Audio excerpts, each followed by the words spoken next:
എന്തെങ്കിലും അത്യാവശ്യങ്ങളും അത്യാപത്തുകളും നേരിടുമ്പോൾ നമ്മൾ ഏറ്റവും ശബ്ദമുയർത്തി ആളുകളെ വിളിച്ച് നമ്മിലേക്ക് ആകർഷിക്കാൻ ശ്രമിക്കും.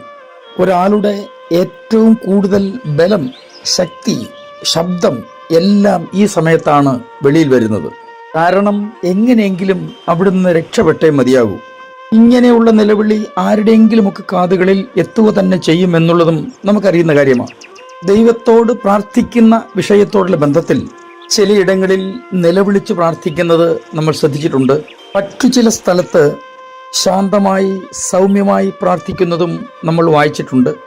ചിലപ്പോൾ വാക്കുകൾ പോലും പുറപ്പെടുവിക്കാൻ കഴിയാത്ത നിലകളിൽ തളർന്ന ശരീരത്തോടും മനസ്സിനോടും കൂടെ ചുണ്ടുകൾ മാത്രം അനങ്ങുന്നത് പോലെയൊക്കെ നമ്മൾ ചിലപ്പോൾ പ്രാർത്ഥിക്കേണ്ടി വന്നിട്ടുണ്ട്.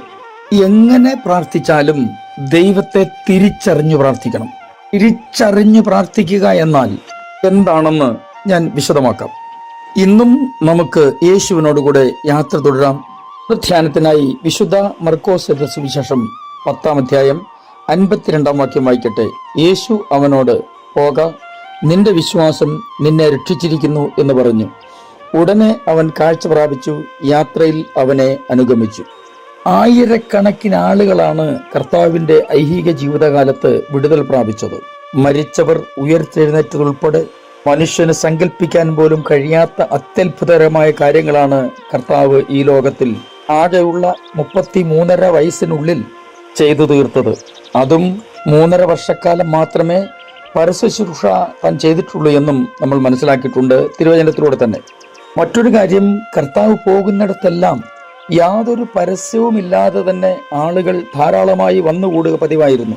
ഇന്നിപ്പോ ആളെ കൂട്ടാൻ എന്തെല്ലാം ചെപ്പടി വിദ്യകളാണ് നമ്മുടെ ആളുകൾ ചെയ്യുന്നതെന്ന് നമ്മൾ കണ്ടിട്ടുണ്ടല്ലോ. നമ്മുടെ പ്രത്യേക പരിശ്രമമൊന്നുമില്ലാതെ തന്നെ ആള് വന്നു ചേരും. എങ്ങനെ? യേശു അവിടെ ഉണ്ട് എന്ന് ശ്രുതി പറഞ്ഞാൽ. അപ്പോൾ നമ്മൾ വായിച്ച ഇതേ സുവിശേഷത്തിന്റെ 2-ാം അധ്യായത്തിന്റെ 1-ാം വാക്യം മുതൽ വായിച്ചാൽ നമുക്കത് ബോധ്യപ്പെടും. ഇവിടെ യേശു തമ്പുരാൻ യെരിഹോ എന്ന പട്ടണത്തിലെത്തി. തന്റെ ശിഷ്യന്മാരോടും വലിയൊരു പുരുഷാരത്തോടും കൂടെ അവിടെ നിന്ന് പുറപ്പെട്ടു എന്നാണ് 46-ാം വാക്യത്തിൽ നമുക്ക് വായിച്ചെടുക്കാൻ പറ്റുന്നത്. അങ്ങനെ പുറപ്പെടുമ്പോൾ തിമയുടെ മകനായ ബർത്തിമായി എന്ന കുരുടനായ ഒരു ഭിക്ഷക്കാരൻ വഴിയരികെ ഇരുന്നിട്ട് കർത്താവിന്റെ വസ്തുത തിരിച്ചറിഞ്ഞ്, കുറെ കൂടെ ശരിയാക്കി പറഞ്ഞാൽ കർത്താവിനെ തിരിച്ചറിഞ്ഞ് നിലവിളിക്കാൻ തുടങ്ങി. അതുകൊണ്ടാണ് ഞാൻ ആദ്യം പറഞ്ഞത്, ദൈവത്തെ തിരിച്ചറിഞ്ഞിട്ട് പ്രാർത്ഥിക്കണം, ദൈവത്തെ മനസ്സിലാക്കി പ്രാർത്ഥിക്കണം. പറ്റുന്നിടത്തോളം ഇങ്ങനെ തന്നെ പ്രാർത്ഥിക്കണം. അതായത് ദൈവവുമായി വ്യക്തിബന്ധം സ്ഥാപിച്ചിട്ട് പ്രാർത്ഥിക്കണം. ഇങ്ങനെ ദൈവവുമായി വ്യക്തിബന്ധം സ്ഥാപിച്ച് പ്രാർത്ഥിക്കാൻ കഴിഞ്ഞാൽ നമ്മുടെ ഒരു പ്രാർത്ഥനയും ഫലമില്ലാതെ പോകുകയില്ല, മറുപടി ലഭിക്കാതെ പോകുകയില്ല. നമ്മൾ നിരാശയിലേക്ക് പോകുവാൻ ദൈവം അനുവദിക്കത്തുമില്ല. ആ കുരുടനായ മനുഷ്യൻ യേശുവിനെ വിളിക്കുന്നത് ഇങ്ങനെയാണ്.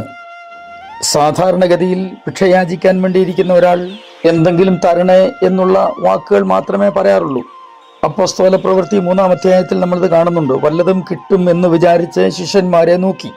അവർക്ക് വല്ലതും കിട്ടും അല്ലെങ്കിൽ കിട്ടണം എന്ന ചിന്ത മാത്രമേ ഉള്ളൂ. എന്നാൽ ഈ മനുഷ്യൻ വ്യത്യസ്തമായ രീതിയാണ് കൈക്കൊള്ളുന്നത്. താൻ പറയുന്നത്, നസ്രനായ യേശു, ദാവീദിന്റെ പുത്രൻ. ഇത് ബോധ്യപ്പെട്ടിട്ട് വിളിക്കുന്നു, യേശുവേ, ദാവീദ് പുത്ര, എന്നോട് കരുണ തോന്നണമേ. അതിന്റെ അർത്ഥം എനിക്ക് എന്തെങ്കിലും നാണയത്തുട്ടുകൾ തന്നിട്ട് പോകണമേ എന്നാണോ? അല്ല. എനിക്ക് ഇപ്പോൾ കരുണ ലഭിക്കേണ്ടത്, എനിക്ക് ഇപ്പോൾ ദൈവത്തിന്റെ ദയ ലഭിക്കേണ്ടത് കാഴ്ച ലഭിച്ചുകൊണ്ടാണ്. അതാണ് അയാൾക്ക് ആവശ്യം. ഇങ്ങനെ തന്റെ ആവശ്യം ഉന്നയിച്ച് നിലവിളിക്കാൻ തുടങ്ങിയപ്പോൾ യേശുവിനോട് കൂടെ പോയവർ തന്നെ ആയിരിക്കണം പലരും അയാളെ മിണ്ടാതിരിക്കാൻ ശാസിക്കുകയാണ്. എന്നാൽ ആ മനുഷ്യൻ ആ ശാസനകളിലേക്കെങ്ങും ശ്രദ്ധ തിരിച്ചില്ല. മറിച്ച് യേശുവിലേക്ക് മാത്രമായിരുന്നു തന്റെ ശ്രദ്ധ. താൻ വിളിച്ചു പിന്നെയും ശക്തിയോടെ, ദാവീദ് പുത്ര, എന്നോട് കരുണ തോന്നണമേ എന്ന്. യേശു അവിടെ നിന്നു തന്റെ കൂടെയുള്ളവരോട് അവനെ വിളിക്കാൻ പറഞ്ഞു. ഇവിടെ നമ്മൾ ഏറ്റവും പ്രധാനമായി ശ്രദ്ധിക്കേണ്ട ഒരു കാര്യം, നമ്മൾ ഒരാളെ യേശുവിലേക്ക് അടുപ്പിക്കുമ്പോൾ, യേശുവിന്റെ അടുക്കൽ ഒരാളുടെ വിഷയം നമ്മൾ പ്രാർത്ഥനയിലൂടെ കൈമാറുമ്പോൾ നമുക്ക് ആകെ ഒരു വിശ്വാസം ഉണ്ടാവണം, ധൈര്യമുണ്ടാവണം, പ്രാർത്ഥിച്ചാൽ മറുപടി ലഭിക്കും എന്നുള്ളത്. ഇവിടെ നോക്കൂ, ഈ ആളുകൾ പറയുകയാണ് മനുഷ്യനോട്, ധൈര്യപ്പെടുക, എഴുന്നേൽക്ക, നിന്നെ വിളിക്കുന്നു. അവർക്കറിയാം യേശുവിന്റെ അടുക്കൽ വിടുതലുണ്ട്, ഇവന് കാഴ്ച പ്രാപിക്കുക തന്നെ ചെയ്യും. അതുകൊണ്ട് ധൈര്യപ്പെടുക എന്ന് പറഞ്ഞിട്ടാണ് അവനെ വിളിക്കുന്നത്. യേശു വിളിക്കുന്നു എന്ന് കേട്ട മാത്രയിൽ തന്നെ അവൻ ചാടി എഴുന്നേറ്റു. ചില വിഷയങ്ങളുടെയൊക്കെ മറുപടി നമ്മെ ആശ്ചര്യപ്പെടുത്തുന്നതായിരിക്കും, നമ്മുടെ സകല സംശയങ്ങളെയും ദൂരീകരിക്കുന്നതായിരിക്കും. എന്നാൽ ഈ ആശ്ചര്യപ്പെടുത്തലിനും സംശയ നിവാരണത്തിന് മുമ്പേ നമ്മൾ ക്വിക്ക് ആക്ഷൻ എടുക്കണം, പെട്ടെന്ന് എഴുന്നേൽക്കണം. യേശു നമ്മെ വിടുവിക്കും എന്ന ബോധ്യം ഉള്ളിലുണ്ടാകുമ്പോൾ തന്നെ നമ്മൾ വിടുതലിന് വേണ്ടി തയ്യാറാകണം. യേശുവിൻ്റെ പാദപീഠത്തിലേക്ക് ഓടിച്ചെല്ലണം. അങ്ങനെ തയ്യാറാകുമ്പോൾ കർത്താവ് നമ്മെ സൗഖ്യമാക്കാതെ വിടുവിക്കാതെ അവിടെ നിന്ന് മുന്നോട്ട് പോകുകയില്ല. നോക്കൂ, ഇവിടെയും അത് തന്നെയാണ് സംഭവിച്ചത്. യേശു ആ മനുഷ്യനെ സൗഖ്യമാക്കി. തന്നെയുമല്ല, യേശു അവനോട് പറയുന്ന വാക്കാണ് ഞാൻ ആദ്യം വായിച്ചത്, നിന്റെ വിശ്വാസം നിന്നെ രക്ഷിച്ചിരിക്കുന്നു. ചില ആളുകൾ പറയാറുണ്ട്, പലപ്പോഴും നമ്മൾ പോലും പറഞ്ഞിട്ടുണ്ടോ എന്ന് നമ്മൾ തന്നെ പരിശോധിക്കണം. നിന്റെ വിശ്വാസം രക്ഷിക്കുമെന്നാണ്, അതുകൊണ്ട് വിശ്വസിച്ചാൽ മതിയെന്ന്. വിശ്വസിക്കേണ്ടത് ആരെയാണ്, വിശ്വസിക്കേണ്ടത് എങ്ങനെയാണ് എന്ന് തിരിച്ചറിഞ്ഞിട്ട് വേണം ഇത് നമ്മൾ വായിക്കേണ്ടതും മനസ്സിലാക്കേണ്ടതും. അങ്ങനെ ചെയ്യുമെങ്കിൽ തീർച്ചയായിട്ടും നമ്മുടെ വിശ്വാസത്തിന് മേൽ ദൈവപ്രവൃത്തി വെളിപ്പെടും. ഞാൻ നിങ്ങൾക്കൊണ്ട് പ്രാർത്ഥിക്കുന്നു. സ്വർഗീയ പിതാവേ, എല്ലാ പ്രിയപ്പെട്ടവരെയും അങ്ങയുടെ കരങ്ങളിലേക്ക് ഏൽപ്പിച്ച് അനുഗ്രഹിച്ച് പ്രാർത്ഥിക്കുന്നു. ഞങ്ങളുടെ വിശ്വാസം വർദ്ധിപ്പിക്കത്തക്ക നിലകളിൽ ഞങ്ങളുടെ പ്രാർത്ഥനയ്ക്ക് ഉത്തരം നൽകി ഞങ്ങളെ സഹായിക്കണമേ. യേശു ക്രിസ്തുവിൻ്റെ പുണ്യനാമത്തിൽ തന്നെ ആമീൻ.